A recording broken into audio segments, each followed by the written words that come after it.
Hi, this is Kathy Swanson, Independent Stampin' Up! Demonstrator in Independence, Missouri. And today I'm going to be showing you how to make this little Lots of Love Valentine box. I've had many attempts at it. I'm going to get this video today no matter what. I'm running out of sunshine, and on these gloomy winter days I need to get this video shot. So we're going to be using the Lots of Love box framelits. I'm going to use this heart and the framelit. I've already cut some little hearts with the little hearts out of scraps so that we can use on our project. Going to use the Heart Happiness set, this little line heart stamp in Rich Razzleberry. Going to use the little scattered hearts for the back of the box, and going to use the sentiment You're My Valentine Every Single Day out of the Sure Do Love You stamp set, which is bundled with the framelits for the box. So let's get started. First, I have already cut everything with the Big Shot in the interest of saving some time. So we are going to score or fold along these score lines and burnish with the bone folder.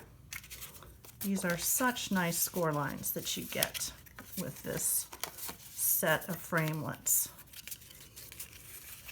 And by doing this first, it really does make your box go together much easier.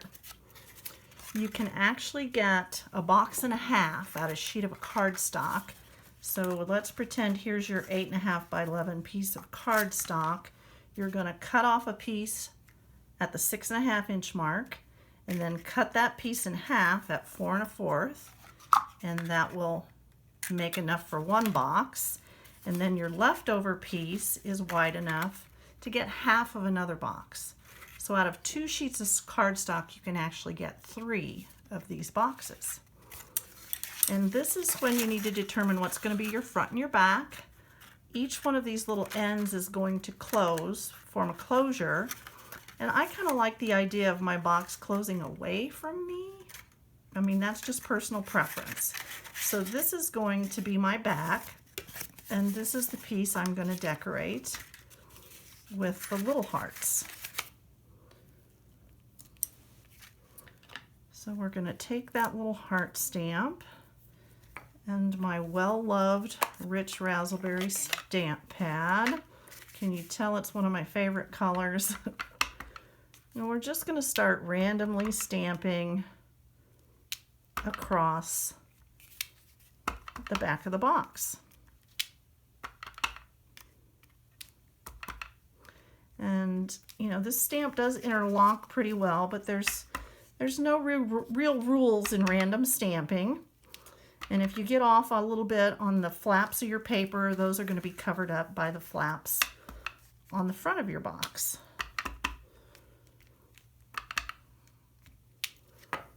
Alrighty, and I am going to fold that up so I can just get a couple more here on the very bottom. Alrighty, so let's set that aside. While I have the Rich Razzleberry out, we'll go ahead and stamp that heart. This stamp is from the Heart Happiness again. And I'm doing tone on tone with Rich Razzleberry on Rich Razzleberry cardstock. And since I've already pre-cut my heart, I'm just going to carefully line it up, lay it down. You can rub on it with your fingers, another block, a bone folder, if you don't want to get your fingers inky. And then just pick it up, and that transferred real nice. And then we're going to take our sentiment stamp and do the same, but I'm changing ink colors. I'm going with the Berry Burst. Actually, it should have been Melon Mambo. I grabbed the wrong stamp pad when I came upstairs, but they're close enough in color that I don't think you'll even notice. That's what I love about our coordinating colors. Okay, and again, the same thing. Match up that stamp, press to transfer your ink, everything coordinates. Our colors are so tonally matching that they just blend well together. So there we go. There's our sentiment on powder pink. All right, so now we're ready to assemble our box. So here's our box back, here's our box front. I've cut some designer paper from the Valentine's specialty paper with the gold. I love, love, love this paper. Here's a pattern I used.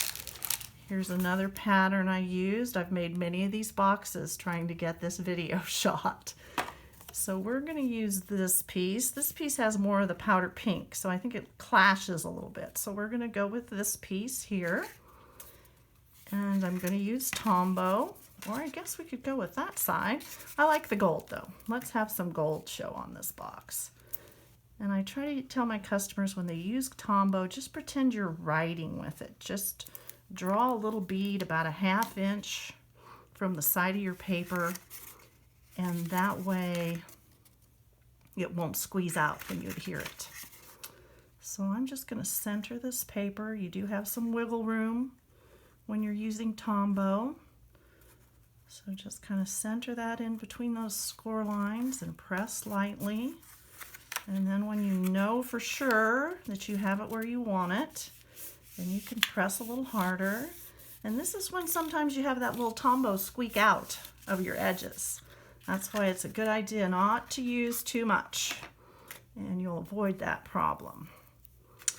And you could probably use Fast Fuse, but I find Tear and Tape's a little stronger adhesive. I love our Tear and Tape because, well, it tears. You don't have to get your scissors sticky when you use Tear and Tape. So add our Tear and Tape, kind of burnish that down. And I am going to go ahead and glue down my Rich Razzleberry heart to the front. I want that heart to be here about just a little above halfway.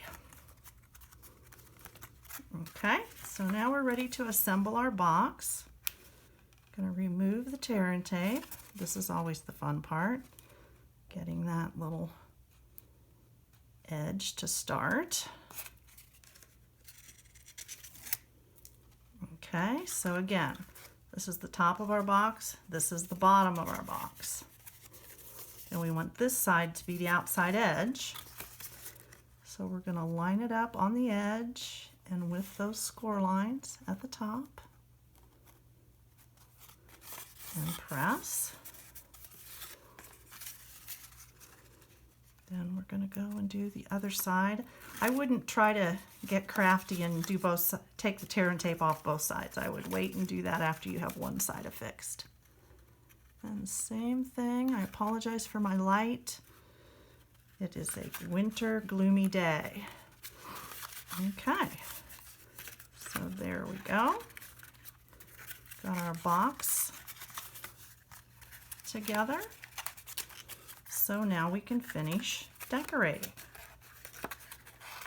These close really nicely. There is a little notch that you can cut out with the framelits, but I haven't found, it necessary that I use that notch, so I haven't. So let's pick a heart to go on this box that I've already have cut. I think we'll go ahead with the gold since it'll pick up some of that gold from the bottom. And I've got the powder pink tinsel trim or the gold. I think for a little bit of contrast, I'm going to use the powder pink. So I'm going to leave it tied to my ribbon roll so I don't waste any. And give myself just enough to tie a little knot here. You could tie a bow, you could just put a bow. This little tinsel trim is really nice. I love the sparkle and how easy it is to use. Okay, and then I'm going to the heart with the sentiment, I'm going to pop it up. And here's a good example of using every bit of your dimensionals. I always cut them in half, but then I always use the outside edge also. So we're going to put dimensionals on the little heart and the powder pink heart.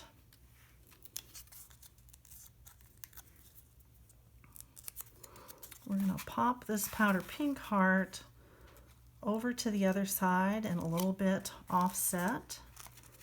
That's going to help hold your ribbon in place. And then we're just going to take this little gold one and pop it right here on top of the rich razzleberry. So there you go. Isn't that adorable? Who wouldn't want to get this little box? And I have found that the Russell Stover candies, they're available at Hy-Vee, 59 cents each. They have all kinds of flavors. Those fit perfectly in this box. This caramel one seems to be a little smaller, so you actually probably could get 2 in a box. You could get at least 2, maybe 3 Ghirardelli chocolates. I purchased some of these little conversation hearts, but they're just a little plumper than the box. I mean, they'll go in, but then when you close your box, it's got a little bit of a gap. But lots of different things you could put in your little Valentine treats for all your loved ones. So I hope you enjoyed this video. You can shop at my website. It's Celebration, so $50 spent and you get earn a free item. And make sure you follow my blog so you can see my blog posts every day. I try to post every day and I'm trying to do a video a week. So keep watching and I will have more tutorials for you. And I hope you enjoyed this video, and these links will also be in the description box below the video. So thanks for joining me today. This is Kathy Swanson, Independent Stampin' Up! Demonstrator in Independence, Missouri. Have a great day.